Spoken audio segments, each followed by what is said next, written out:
যখন জোর করে তুলে নিয়ে যাওয়া হয়েছে, আওয়ামী লীগের অনেক আতিপাতি নেতারা আপনাদের আশপাশ দিয়ে ঘুরছে, আপনারা কোনো প্রতিবাদ করতে পারেন নাই। যেহেতু আপনি পুলিশ কমিশনারের সেদিনকে কোনো প্রতিবাদ করতে পারেন নাই সন্ত্রাসীদের বিরুদ্ধে, আমরা চাই না এই খুলনা কমিশনারের এই আপনার মতো পুলিশ কমিশনার আমরা খুলনায় চাই না। কেউ কথা বলা থেকে চুপ থাকতে পারবে না। আমরা আবার কথা বলবো, আমরা আবার অন্যায়ের বিরুদ্ধে প্রতিবাদ করবো। যদি কোনো রাজনৈতিক দল এরকম কোন এজেন্টের নামে আমরা লোকতান্ত্রিক ছাত্রজনতা আবার নামবো, আমরা লাশের মিছিল ছাড়বো না। আমরা বলি আমাদের দেশে আর কোন ধরনের কোন ঘুষ, দুর্নীতি, লিয়াজু, সিন্ডিকেট, বাজার সিন্ডিকেট, ওষুধ সিন্ডিকেট, ছাত্র সিন্ডিকেট, মাদক, অরাজকতা, গুন্ডামি, চাঁদাবাজি, নৈরাজ্য, সন্ত্রাস কিচ্ছু থাকবে না, কিচ্ছু থাকবে না। কোনো সিঙ্গারা বিস্কুটের লোভে নয়, এই একটানা 35 দিনেরও বেশি সময় ধরে আন্দোলন করে তারা আমরা আতঙ্কে পুলিশের উপর এই দেশটাকে আমরা ঠিক করতেছি। আমি যখন শান্তিপূর্ণ মিছিল নিয়ে ফেরত যাচ্ছিলাম তখন কেন সেখানে দায়িত্বরত এপিবিএন এবং পুলিশ আমার উপর গুলি চালালো স্যার। আমার শরীরে 11টা গুলি লেগেছে, 11টা গুলি লেগেছে স্যার, 11টা গুলি, 11টা গুলি, এখানে 11টা গুলি লেগেছে। যে ধরনের নেতৃত্ব দরকার বা নৈতিকতা থাকা দরকার সেটা ভিত্তিতে আগামী দিনে কাজ করবেন। আমরা অবশ্যই প্রশাসনকে চাই, প্রশাসনকে আমরা তো কোনোভাবে মানে ধিক্কার বা ঘৃণা জানাতে লিয়াজভিত্তিক প্রশাসনকে ধিক্কার। নতুন সরকার গঠনের পর এলাকাতে কিভাবে শান্তি ফিরিয়ে নিয়ে আসা যায় এ নিয়ে একটি বৈঠক বসিয়েছিল পুলিশ কমিশনার। আলোচনায় রাজনৈতিক দল রাখায় পুলিশ কমিশনারকে তুলোধনা করল উক্ত শিক্ষার্থীরা। চলুন শুনে আসি বিস্তারিত। আমরা আপনাদের আওয়ামী লীগের 16,000 পাচারের রূপ দেখেছি। এট দ্য সেম টাইমে এখানে আবু সাইদ ভাইয়ের নাম নেওয়া নেই, এখানে মুক্ত ভাইয়ের নাম না নেওয়া হয়, এখানে অন্যান্য শহীদদের নাম না নেওয়া হয়। এখানে কিভাবে আপনারা মিটিং শুরু করতে পারেন? এখানে আমরা কোনো দলের টাকার উপরে ভিত্তি করে আন্দোলন করি নাই। এখানে সাধারণ ছাত্ররা প্রতিদিন হেঁটে খেয়ে না খেয়ে কোনো সিঙ্গারা বিস্কুটের লোভে নয়, এই একটানা 35 দিনেরও বেশি সময় ধরে আন্দোলন করে তারা আমরা আতঙ্কে পুলিশের উপর এই দেশটাকে আমরা ঠিক করতেছি।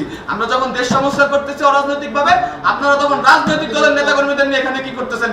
আপনারা এই প্রশাসন লিয়াজু ভিত্তিক প্রশাসন, এই প্রশাসন যদি ভবিষ্যতে থাকে আমরা আশা করতেছি আমরা সাধারণ ছাত্র সমাজ আবারও একই ঘটনার সম্মুখীন হব। আবার গুলি চালাতে পারেন। আজকে আগের দিন আপনারা লীগের হয়ে গুলি চালাচ্ছেন, এর পরবর্তীতে আপনারা গুলি চালাবেন। আপনাদের জুনিয়র অফিসাররা কেন স্বতন্ত্র কমিশন চায়? তারা কেন বলছে যে আপনারা আমাদেরকে স্বাধীন করুন? কারণ তারা জানে আবার যখন নতুন রাজনৈতিক দল আসবে, আপনারা সেই নতুন রাজনৈতিক দল যদি চাপে পড়ে তাহলে আপনারা আবার আমাদের বুকে গুলি চালাবেন। আপনারা যে গুলি চালাবেন না এর গ্যারান্টি কি আমাদের দিবেন? কোনো ছাত্রের উপরে, কোনো জনতার উপরে, নিরাপদ জনতার উপরে, কোনো মিছিলের উপরে যে গুলি চলবে না, মিছিল মিটিং স্বাধীনভাবে হবে, এর কোনো গ্যারান্টি আছে? একটা দল মাত্র রক্ত শুকাইতে পারেনি, তার ভিতরে আপনারা সমাবেশ শুরু করছে, আপনারা তাদের সাথে বসা শুরু করে দিচ্ছেন কেন? এগুলো কেন? আপনারা জবাব দিয়ে আমি বলি আমাদের যখন জোর করে তুলে নিয়ে যাওয়া হয়েছে, আওয়ামী লীগের অনেক আতিপাতি নেতারা আপনাদের আশপাশ দিয়ে ঘুরছে, আপনারা কোনো প্রতিবাদ করতে পারেন নাই। যেহেতু আপনি পুলিশ কমিশনারের সেদিনকে কোনো প্রতিবাদ করতে পারেন নাই সন্ত্রাসীদের বিরুদ্ধে, আমরা চাই না এই খুলনা কমিশনারের এই আপনার মতো পুলিশ কমিশনার আমরা খুলনায় চাই না। শুধু আপনি না, ওই দিনকে উপস্থিত সকল প্রশাসনিক কর্মকর্তাকে বদল করতে হবে। ওই দিনকে উপস্থিত সকল প্রশাসনিক কর্মকর্তাকে হয় বদলি করতে হবে, না হয় তাদের বহিষ্কার করতে হবে। আমরা কোনো লেয়াজু ভিত্তিক প্রশাসন চাই না। আমরা চাই ছাত্র জনতা মিলে একটা সুন্দর প্রশাসন হবে। সেই ছাত্র জনতা যে সরকারকে আনবে সুষ্ঠু উপায়ে, সেই সরকার ক্ষমতা আসবে। এখন আমরা ডক্টর মোহাম্মদ ইউনূসের নেতৃত্বে বাংলাদেশ পরিচালনা করব। এখানে কোনো রাজনৈতিক দলের জন্য আমরা কোনো সুযোগ নাই। আপনাদের যে জুনিয়র অফিসার আছে তাদের হচ্ছে একটা বার্তা, আপনাদের যে সিনিয়র অফিসার আছে তারা পদত্যাগ করবে কি করবে না আমরা জানি না, কিন্তু বর্তমান দেশের যে অবস্থা পুলিশ প্রশাসন রাস্তায় দরকার। আপনারা অঞ্চলে অঞ্চলে ডাকাতি হত্যাযজ্ঞ থামান, রাস্তায় ফিরে আসেন, সিনিয়র অফিসারদের কমানো লাগবে না, আপনারা নিজ নিজ থানার আন্ডারে আপনারা কাজ করেন। প্রয়োজনে এই যে আপনাদের 11 দফা দাবি আছে এইগুলো দেশ ঠান্ডা হওয়ার পরে, কেয়ারটেকার গভর্নমেন্ট নেওয়ার পরে আবার ঠিক করা যাবে। আমরা দাবি করতেছি এই ধরনের যারা লিয়াজু ভিত্তিক উপরের কমিশনার আছে বা ওসি আছে তাদেরকে আমরা সরাবো ইনশাল্লাহ। কিন্তু বর্তমানে দেশের যে অবস্থা, আপনার দেশের শৃঙ্খলা ঠান্ডা করার জন্য আমরা মাঠে নামি।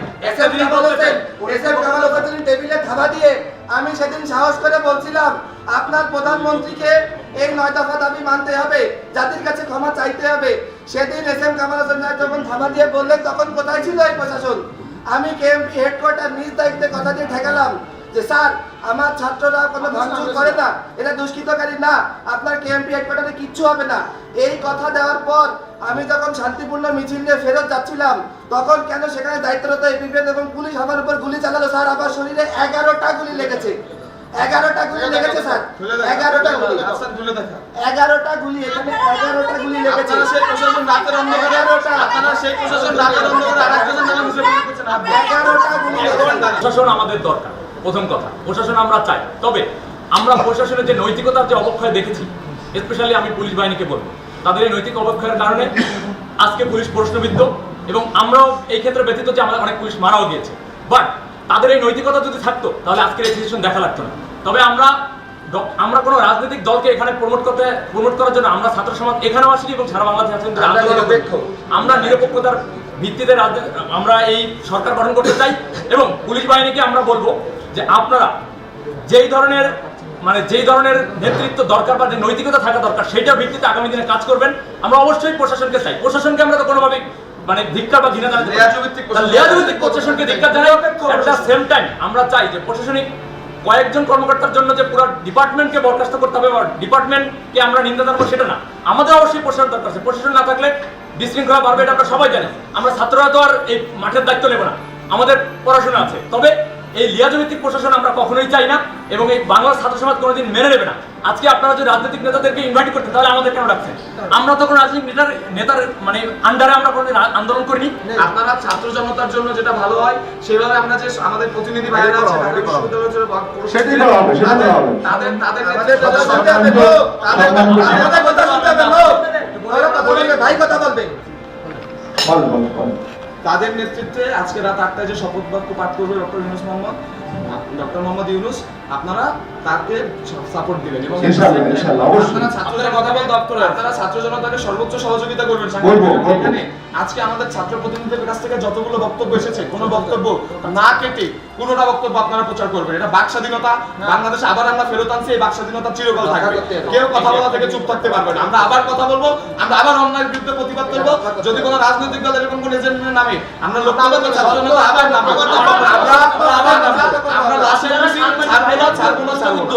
আমরা বলি আমাদের দেশে আর কোন ধরনের কোনো ঘুষ, দুর্নীতি, লিয়াজু, সিন্ডিকেট, বাজার সিন্ডিকেট, ওষুধ সিন্ডিকেট, ছাত্র সিন্ডিকেট, মাদক, অরাজকতা, গুন্ডামি, চাঁদাবাজি, নৈরাজ্য, সন্ত্রাস কিচ্ছু থাকবে না, কিচ্ছু থাকবে না। যারা আমাদের সাথে ছিলেন এই আন্দোলনের শুরু থেকে, এবং আমি মিডিয়া কর্মীর অনেকের সাথে কথা হয়েছে, তারাও এতদিন বাকস্বাধীনতা প্রকাশ করতে পারে নাই। তো আজকে থেকে না, আন্দোলন যেদিন থেকে সরকার পতন হচ্ছে সেদিন থেকে আপনারা এই স্বাধীনতা প্রকাশ করছেন, আগামী দিনেও করবেন। আপনারাও না হলে পরিস্থিতি হবেন জাতির কাছে, এই শিক্ষার্থী বিন্দুদের সমাজ তাদের কাছেও, আপনাদের কাছে আপনাদের নৈতিকতাও যেন থাকে।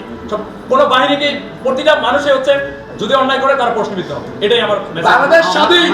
তো অর্ধ খবরের প্রতিবেদনটি আপনাদের কাছে কেমন লেগেছে তা অবশ্যই আমাদেরকে কমেন্টের মাধ্যমে জানাবেন। ভিডিওটি ভালো লাগলে লাইক করে সাবস্ক্রাইব করে বন্ধুর সাথে শেয়ার করুন। সেই পর্যন্ত ভালো থাকুন, সুস্থ থাকুন, ধন্যবাদ।